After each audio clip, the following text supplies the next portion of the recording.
Addictions rarely arrive like a storm. Most of them begin quietly, like a whisper. One small habit, one harmless escape, one thing that makes the long days feel a little easier. And before you realize it, that small habit begins to take pieces of your life.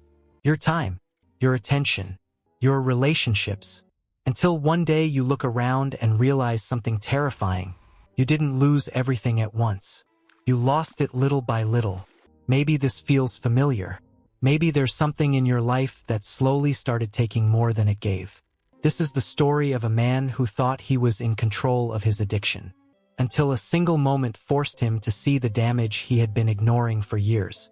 But what happened next, nobody expected. At 4:50 every morning, Marcus Alvarez started his shift driving a school bus through the quiet streets of Tucson, Arizona. The desert air was still cool before sunrise. The bus engine rumbled softly as he waited outside the depot, sipping burnt coffee from a metal thermos. Marcus was 42 years old, reliable, quiet, the kind of man parents trusted with their children. He knew every stop by heart. Elm Street, Grant Avenue, the corner near the gas station where the twins always argued about who sat by the window. Most mornings felt exactly the same. Kids climbing onto the bus, backpacks thumping against seats, half-awake voices filling the air. "Morning, Mr. Marcus." But when his shift ended around 9 a.m., something inside him changed, because the quiet part of his day was the hardest. Marcus lived alone in a small apartment above a laundromat. 2 years earlier, his wife Sophia had moved out with their 10-year-old son Mateo. The official reason was growing apart. The real reason was simpler. Marcus had developed a habit that slowly took over his life. Sports betting. At first, it was harmless. A few dollars on a weekend game, then daily bets, then entire afternoons staring at betting apps and live scores. He told himself it was just entertainment. But entertainment doesn't empty savings accounts. Entertainment doesn't make people lie. And it definitely doesn't destroy trust.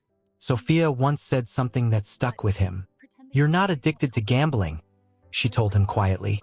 "You're addicted to escaping your own life." Marcus never argued, because deep down, he knew she was right. One Thursday afternoon, Marcus sat at the kitchen table staring at his phone. 3 screens were open: basketball scores, live betting odds, his bank balance. He had already lost $480 that day. But the next game was starting soon. One good bet could fix everything. His phone buzzed. A message from Sophia. "Mateo has a school science presentation tomorrow morning. He wants you there." Marcus looked at the message for a long time. Then he typed back, "Of course." He meant it. But the game went into overtime. Then another bet. Then another loss. By midnight, Marcus had lost almost $1,200.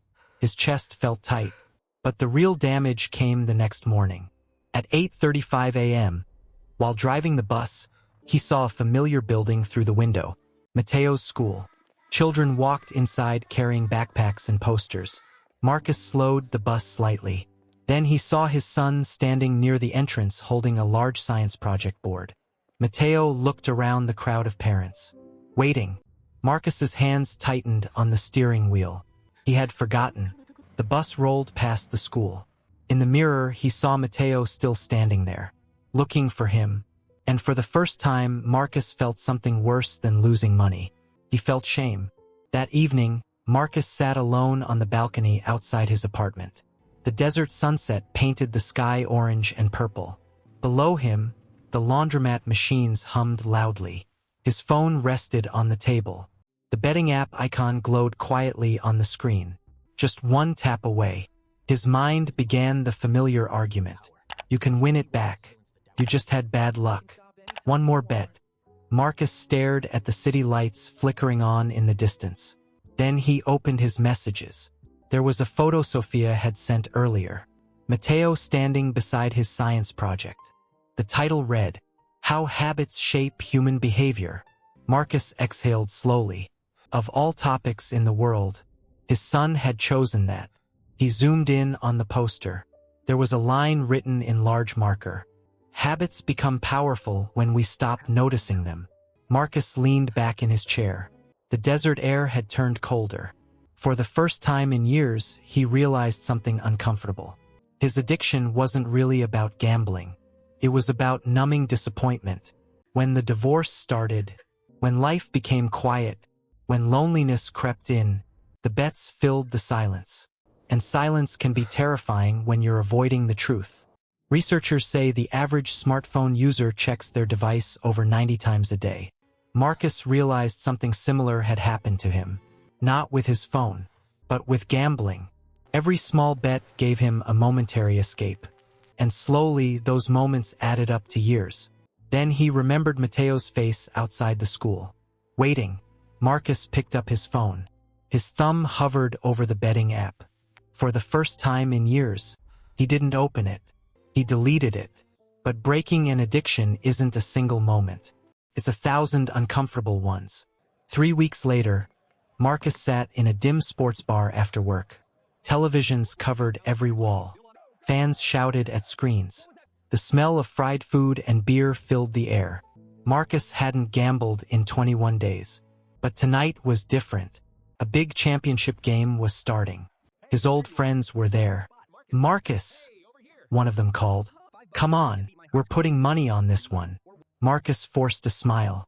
"I'm good," they laughed. "Since when?" He stared at the glowing screens. His chest felt restless. The old excitement tugged at him. "Just one bet. You've been good for weeks." He even opened the App Store on his phone. His finger hovered over the reinstall button. For a moment it felt inevitable. Then something unexpected happened. At the next table, a man slammed his drink down. "I can't believe it," the man muttered. "My wife's gonna kill me." His friend asked, "How much?" The man stared at the screen. 4,000. Marcus slowly lowered his phone. The man looked exactly how Marcus had looked 100 times before. Frustrated, desperate, trapped. Marcus suddenly saw his own future sitting across the room. And for the first time, he stood up and walked out. Recovery didn't make life easier. It made life honest. Marcus began filling his empty afternoons differently. Sometimes he walked through quiet parks. Sometimes he sat at Mateo's soccer practices. At first, the conversations with his son were awkward. One evening after practice, Mateo asked something simple. "Dad." "Yeah. Why didn't you come to my science presentation?" Marcus felt the familiar sting in his chest. He could lie, or he could finally tell the truth. "I made a mistake," Marcus said quietly. Mateo kicked a small rock along the sidewalk. "Mom said you were busy." Marcus shook his head. "I wasn't busy." He stopped walking. "I was distracted by something that wasn't important." Mateo looked up. "Like video games?" Marcus smiled faintly. "Something like that." They walked the rest of the block in silence. Then Mateo said something unexpected. "You can come to my next one." Marcus blinked. "You're giving me another chance?" Mateo shrugged. "You're my dad." That night Marcus sat on his balcony again. The desert wind moved gently through the warm air. He realized something powerful. Addiction takes many things. Money, time, trust. But the hardest thing to recover isn't what you lost. It's who you became while losing it. And rebuilding that person takes patience. 1 year later, Marcus was still driving the same yellow school bus. The morning air still smelled like dust and coffee. Kids still argued about window seats. But one thing had changed. Every Thursday afternoon, Marcus volunteered at a small community center. He helped teenagers understand how gambling apps and digital addictions worked.